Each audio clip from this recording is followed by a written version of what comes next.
ಇಡೀ ಜೀವನ ಕೊಡೋಳೆ ತಾಯಿ, ಅವಳನ್ನ ಬಿಟ್ಬಿಟ್ಟು ಮಿಕ್ತರ್ಗೆಲ್ಲ ಅವಸರ ಬದುಕ್ತಾ ಇರ್ತಾನೆ. ಸೊ ಅಂತ ಒಂದು ಸೀಕ್ವೆನ್ಸ್ ಬರೋದು.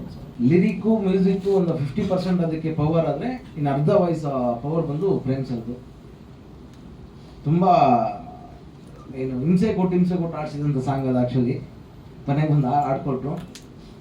ಒಬ್ಬೊಬ್ರು ಸಿಂಗರಲ್ಲಿ ಒಂದೊಂದು ವಾಯ್ಸ್ ಇರುತ್ತಂತೆ, ಈ ಕರ್ನಾಟಿಕ್ ಹಿಂದೂ ರಾಕ್ ಥರ ವಾಯ್ಸು. ಪ್ರೇಮ್ ಸರ್ ಧ್ವನಿಲಿ ತಾಯಿ ಇದ್ದಾರೆ. So thank you Prem sir, thank you. ಏನು ಇಲ್ಲಿ ಬಂದಿರೋ ನಾಗಲಕ್ಷ್ಮಿ ಮೇಡಮ್ಗೆ ಆ್ಯಂಡ್ ಪ್ರೊಡ್ಯೂಸರ್ಗೆ ತುಂಬ ಅಭಿನಂದನೆಗಳು. ಆ್ಯಕ್ಚುಲಿ ನಾನು ಫಸ್ಟ್ ಸಿನಿಮಾ ಟೈಟ್ಲ್ ಬೇಕಂತ ಒಂದು ಸಿನಿಮಾ ಮಾಡಿದಾಗ ನನ್ನ ಆಡಿಯೋ ರಿಲೀಸ್ನ ಪ್ರೊಡ್ಯೂಸರ್ ಮಾಡಬೇಕಿತ್ತು.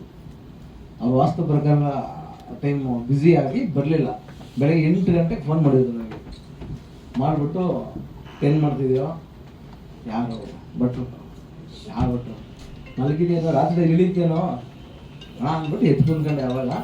ಅವತ್ತಾದ್ಮೇಲೆ ಅವತ್ತು ಆಡಿಯೋ ರಿಲೀಸ್ ಬರಲಿಲ್ಲ, ಇವತ್ತು ಬಂದರು. ಥ್ಯಾಂಕ್ ಯು ಅಣ್ಣ, ಥ್ಯಾಂಕ್ ಯು ಸೋ ಮಚ್. ಈ ಸಿನಿಮಾದ್ದು ಫಸ್ಟ್ನೇ ಸಾಂಗ್ ಇದು. ನಮ್ಮ ಸಿನಿಮಾ ಕಂಪೋಸಿಗೂ ಫಸ್ಟ್ ಸ್ಟಾರ್ಟ್ ಮಾಡಿದಂಥ ಕಂಪೋಸಿಷನ್ ಸಾಂಗ್ ಇದು.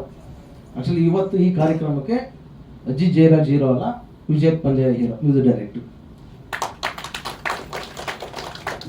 ಫಸ್ಟು ಒಂದು 4 ಲೈನ್ ಬರೆದ್ಬಿಟ್ಟು ಕಳಿಸ್ದೆ, ಇದಕ್ಕೊಂದು ಕಂಪೋಸಿಷನ್ ಮಾಡಿ ಕಳಿಸಿ ಅಂತ. ಒಂದು 3 to 4 hour ಟೈಮ್ ತೊಗೊಂಬಿಟ್ಟು ಬುಕ್ಲೈನ್ನ ಕಳಿಸಿದ್ರು. ಇಮ್ಮಿಡಿಯೇಟ್ಲಿ ಫೋನ್ ಮಾಡಿ ಹೇಳಿದೆ, ವಿಜಯ್ ಸಾಂಗ್ ಇಟ್ಟು ಹೋಗು, ಶೋ ಶಾರ್ಟ್ ಇದು ತುಂಬ ಚೆನ್ನಾಗಿದೆ ಅಂತ ಹೇಳಿ. ಯಾರು ರೋಡಲ್ಲಿ ಹೋಗೋ ಒಂದು ಗಾಡಿ ಅಡ್ಡ ಬಂದವರಿಗೆಲ್ಲ ಸಾರಿ ಕೇಳ್ಬಿಡ್ತೀವಿ. ವಿಷಯ ಎತ್ತು ತಾಯಿಗೆ ಯಾರು ಕೇಳಿರಲ್ಲ, ಅದು ನನಗೂ ಫೀಲ್ ಇದೆ. ಈ ಮೂಲಕ ಎಲ್ಲ ತಾಯಿಯರಿಗೂ ನನ್ನ ಕೈಯಿಂದ ಕ್ಷಮಿಸಿ ಅಂತ ಹೇಳ್ತಾ ಇದ್ದೀನಿ.